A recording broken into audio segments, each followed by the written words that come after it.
British foreign policy after the Napoleonic Wars entered into what is now called splendid isolation, to hold no long-term alliance with any great power, more a play-it-by-ear style of system. I'd love to make a video going into detail around the formation of this period, but for now it's only important to know how it ended. After the Franco-Prussian War, Britain became fearful of the new Germany. Their industrial and military power seemed unmatched. Bismarck's policies reassured them, however.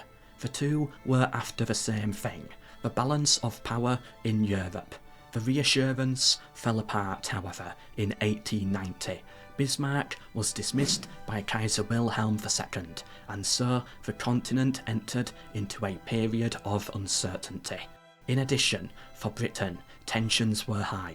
Colonial tensions with the French and the Dutch over African colonies, tensions with Russia over Central Asian colonies, and tensions with everyone over the outcome of China. In addition, the decline of the Ottoman Empire created a power vacuum in the Balkans.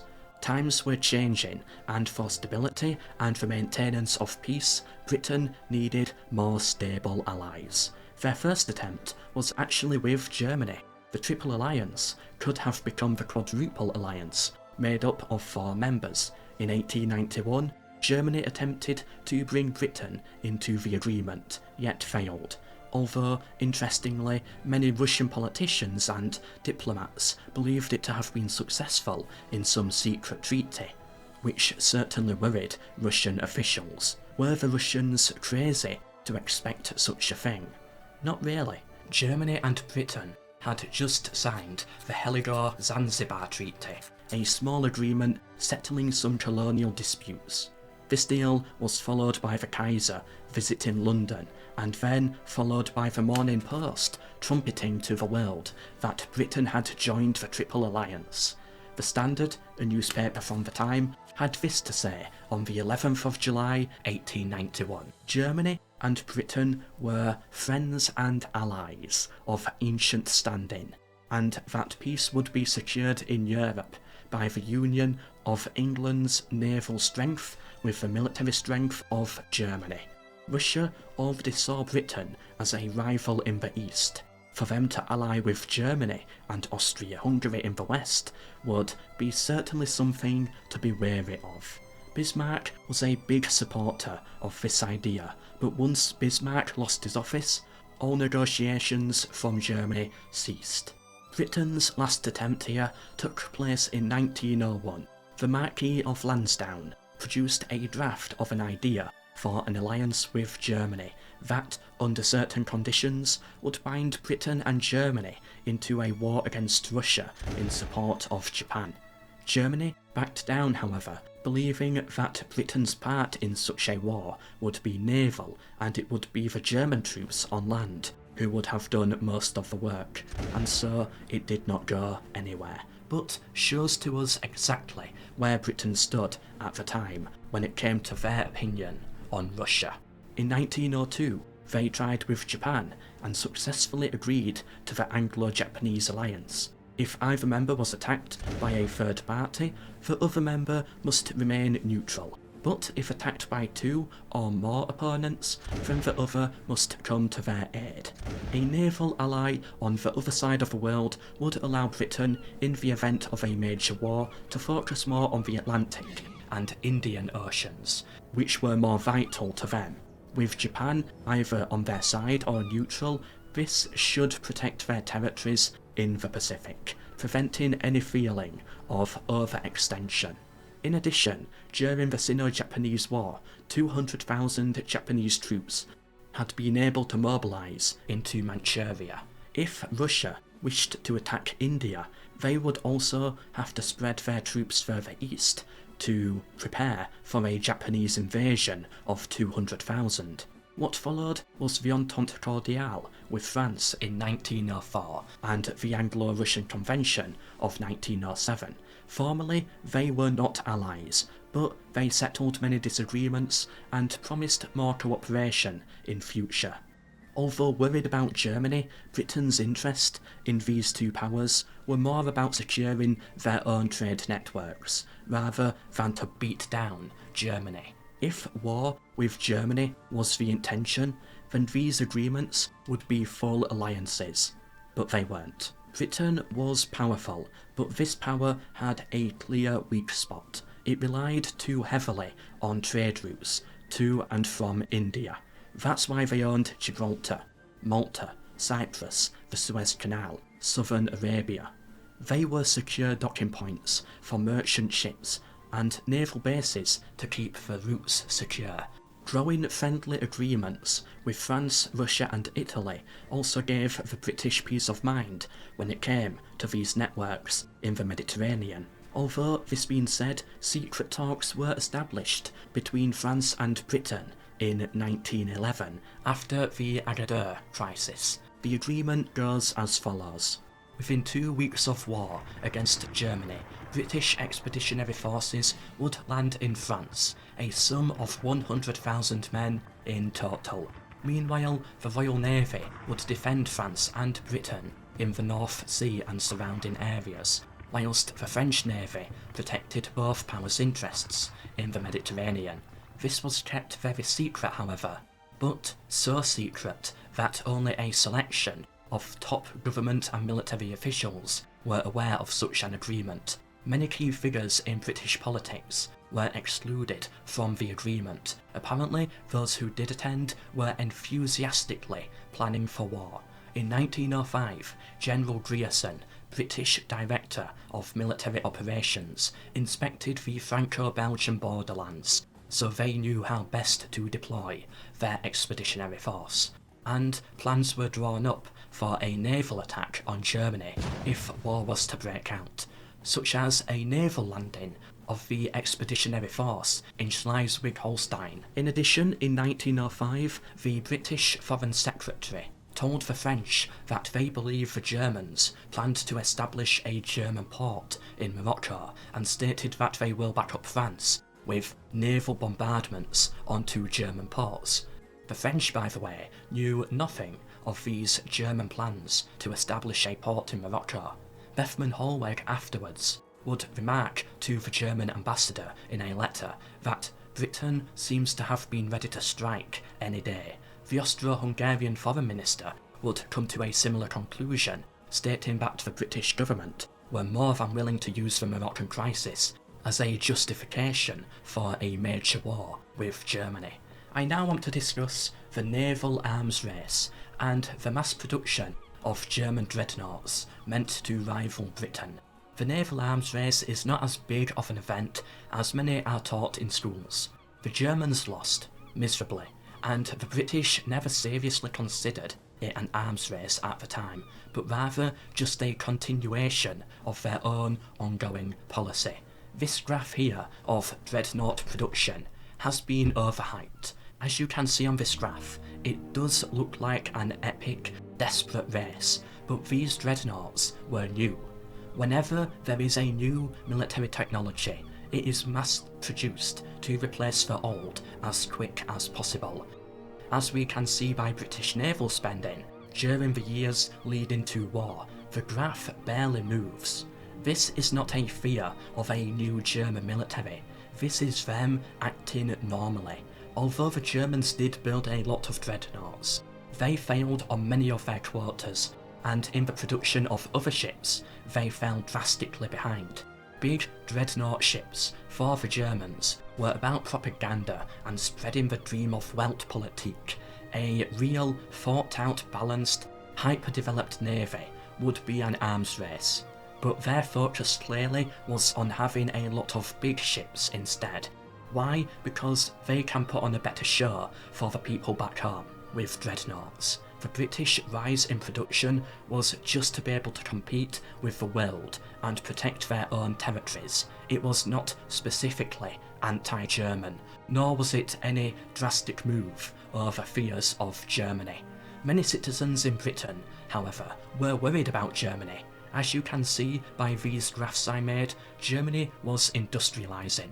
This was an economic threat. The phrase "made in Germany" was spreading into many British goods, and many in Britain greatly feared this. British fears and anger towards the Germans were therefore not of an actual invasion threat, but an economic threat, one which could undermine Britain in the game of capitalism, not of war, much like the China of today. This is what led to hostilities and examples of British aggression. On the other hand, many in Britain were impressed by German culture and in awe of their scientific achievements. Germany, friend or foe, was a very polarising subject at the time. The issue for Britain was their foreign policy was handled by Sir Edward Grey. British foreign policy would often operate without the approval from Parliament during his reign. Grey seemed to have no specific policy. One day, behind closed doors, he was promising the French support and even making mobilisation plans with them.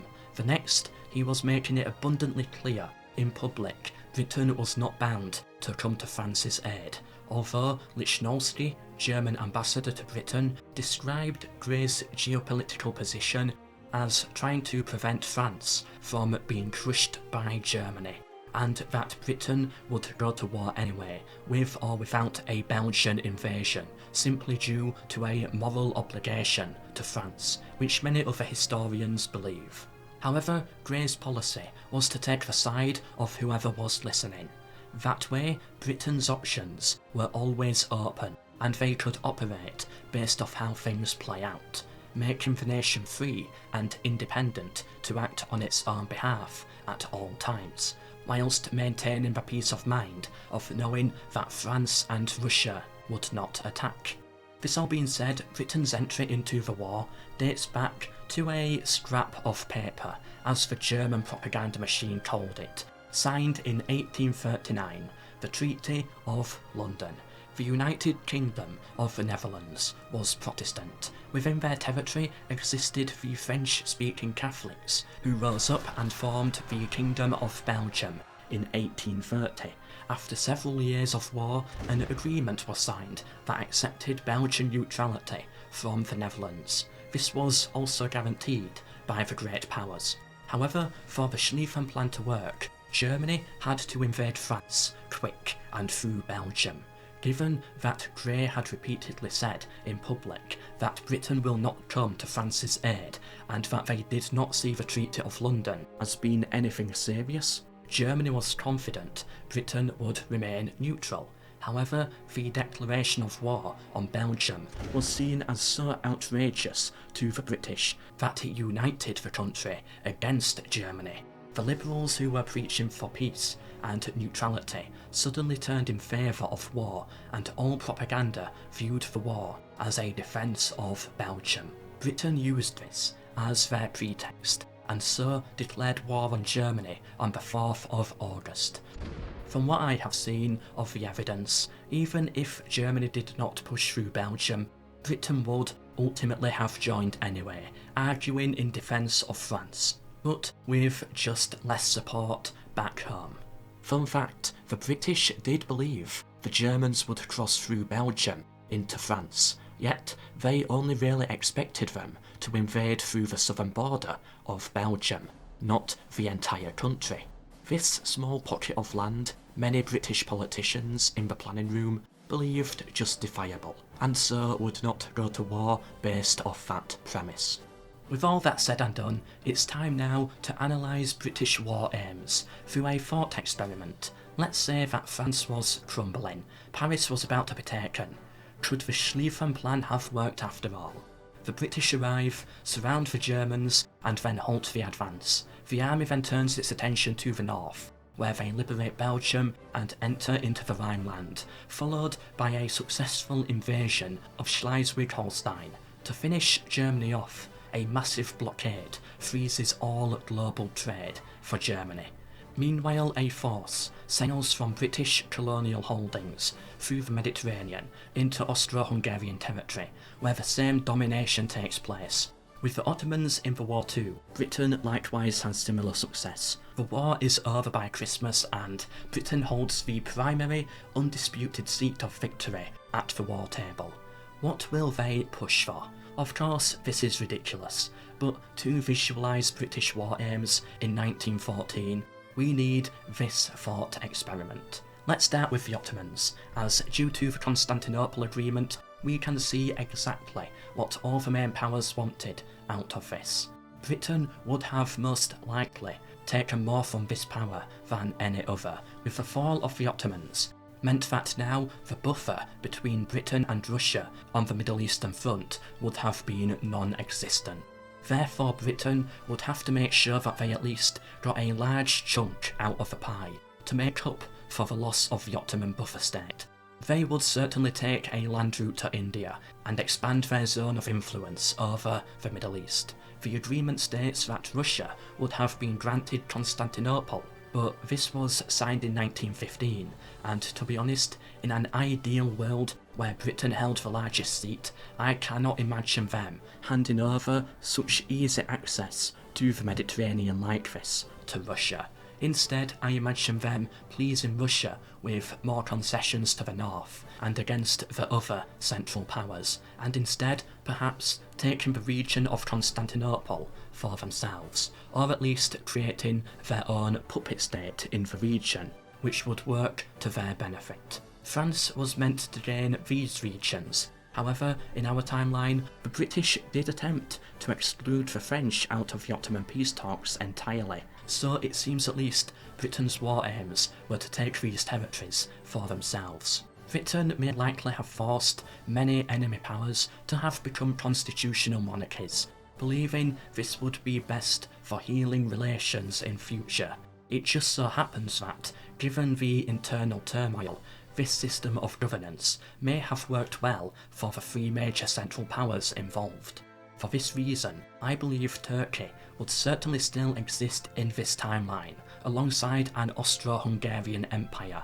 Germany, instead of becoming the Weimar Republic, would have become a constitutional monarchy instead, but clearly indicating that power goes to the Reichstag, not the Kaiser.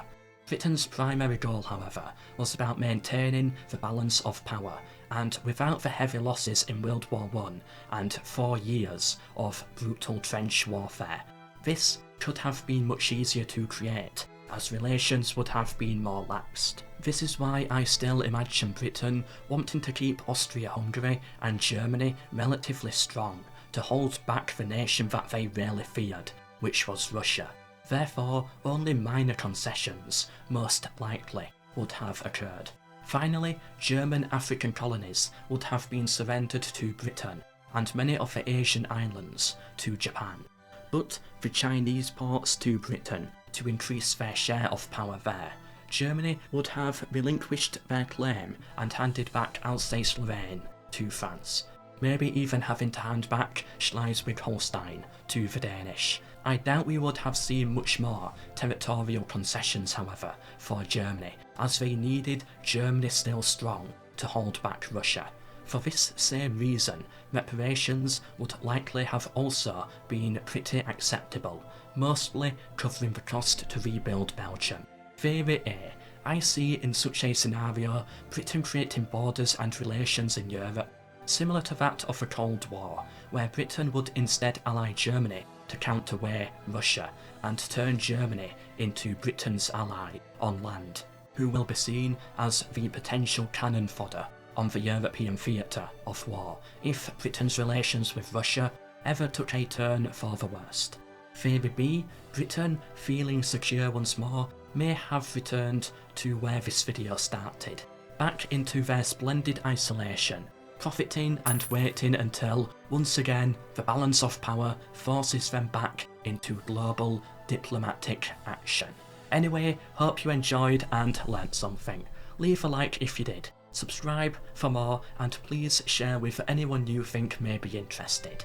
This has been the history of diplomacy.